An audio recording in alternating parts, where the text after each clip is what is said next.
here the NPC object for our game, the healing lady.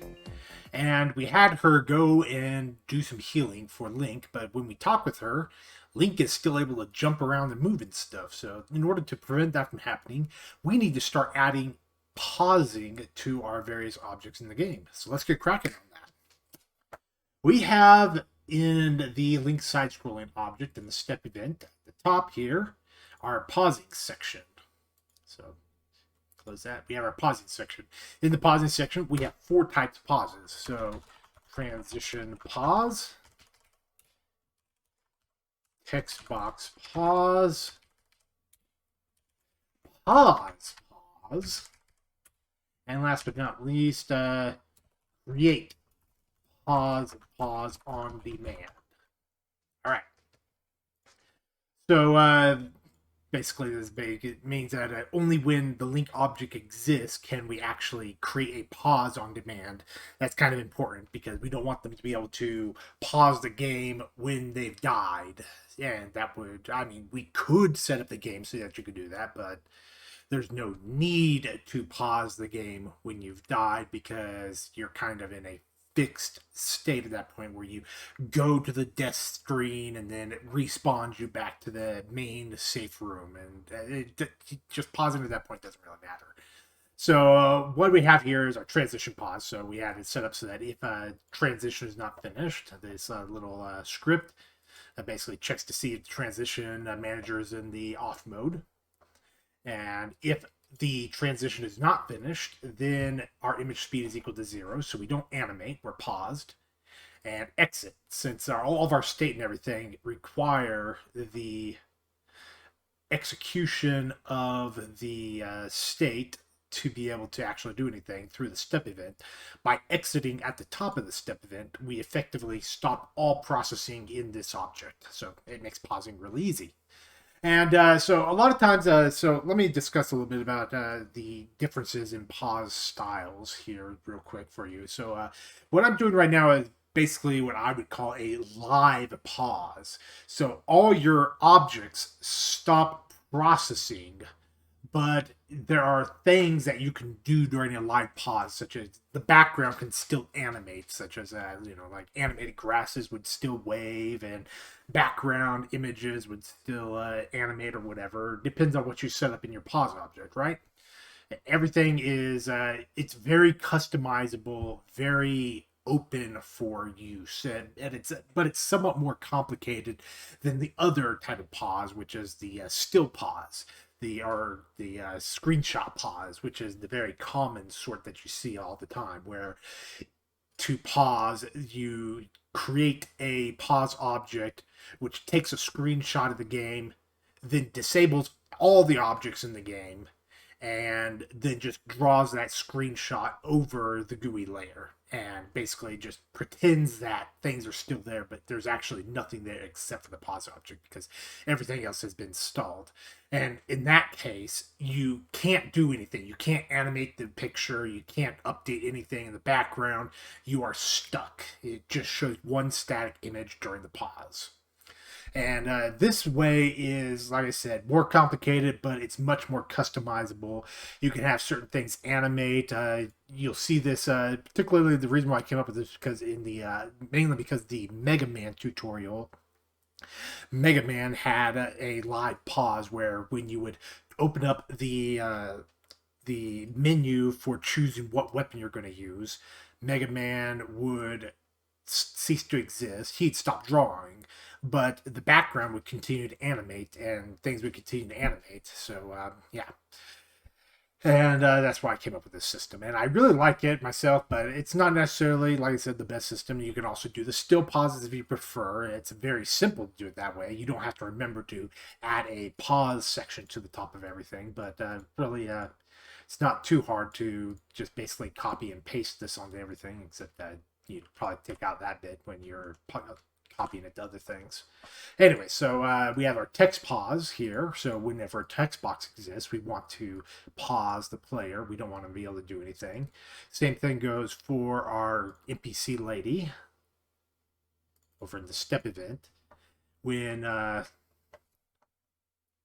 we can simplify the transition code because I'd forgotten about the existence of this little function when I created that. And okay, if a pause exists, and basically I can. The reason why I don't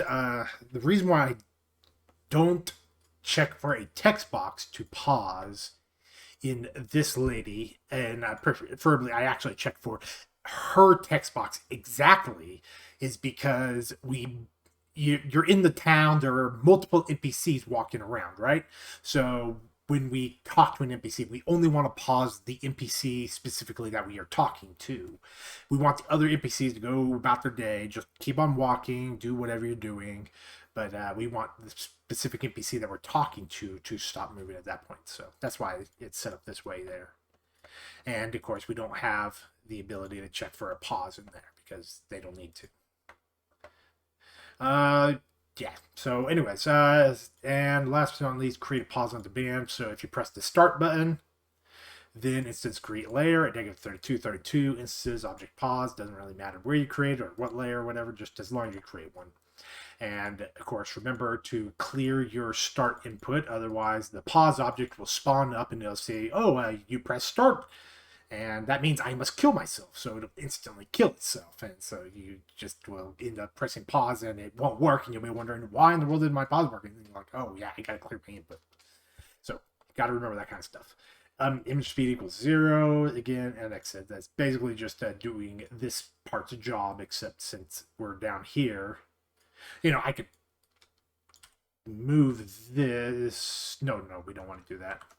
Because then we'd have to put in okay, if there is no instance of object pause, then do this. If we wanted to move it up to here, so this code would execute. We'll just duplicate the code there. It won't hurt. Okay, so I've taught this to death now. So let's actually see what we're going to do with our pause object here. I don't know if we actually do very much with it. Let me make sure about that. Okay, so we do have a little bit. So we have this no interact variable, which is going to be used in this little bit here in the step event for our pause object. So only able to manually kill if the no interact tag is set. Basically like if you have a pause that you don't want the player to be able to kill, then you would set the no interact flag to true. Such as if you're doing like a cutscene or something, you need to pause the game during the cutscene, and you don't want the player to be able to unpause it during the cutscene or whatever. I don't know. There might be uses for it, but I can't remember exactly if I had one. Let me do a quick look. So global search for no underscore interact. Oh yeah. Okay, yeah. I use it in the level up menu. That's right. Because during the level up menu, I want to be able to pause the game, but not be able to unpause it. We don't want the player to be able to unpause it while they're in the pause menu. So let's see. Let's actually make sure I check that. So real quick, if no interact, then if the no interact flag is false, then we can put a start input in to destroy the pause object and clear it. Let's come back to our level up menu real quick here and make sure in our it's in the step event, and make sure that pause the game is set for true.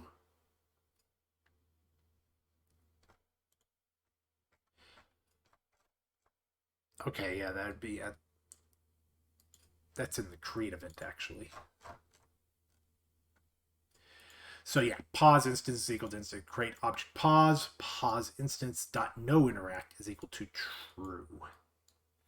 And in the step event, we should be destroying the pause object when we actually when we close this stuff, right? Let's come down here to our step event and make sure that's there. Instance destroy pause event false. Yes, good. And kill ourselves as well. Okay, so that's all good. And our object pause is set up. And our NPCs and everything are set up. Let's also take a look at our enemies, make sure that they have the proper pausing code in them. So I have that object pause bit in there.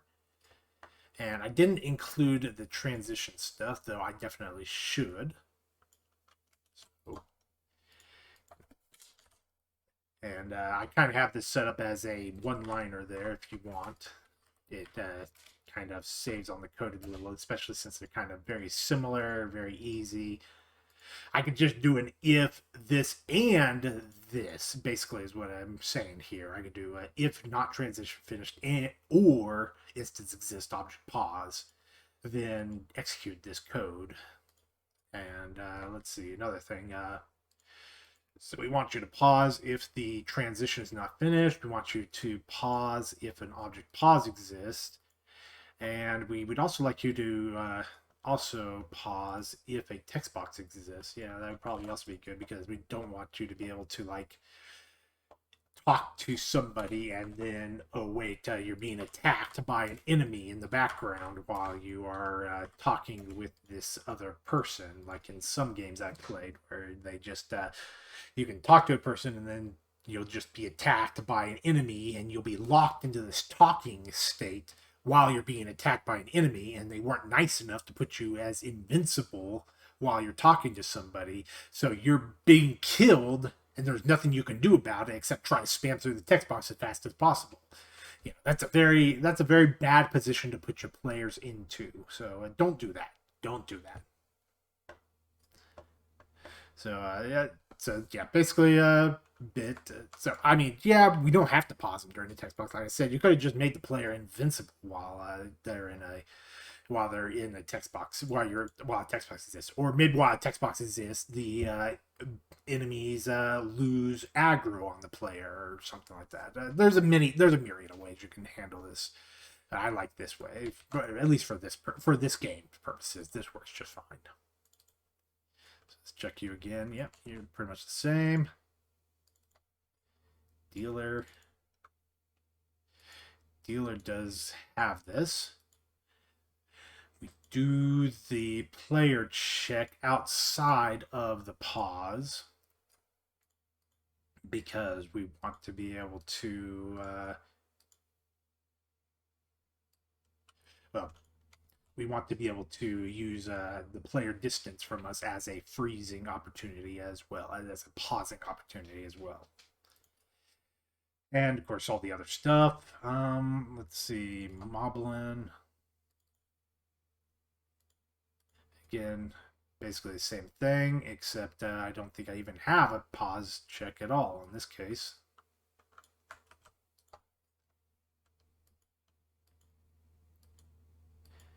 Speed equals 0, distance to player. So let's just throw in a pausing station there as well. And the Moblin doesn't stop. He just goes forever. He just falls off the side of the screen and disappears. That's how he works. And the Moblin, or was it the Moblin that does that? I can't remember which one does the throwing.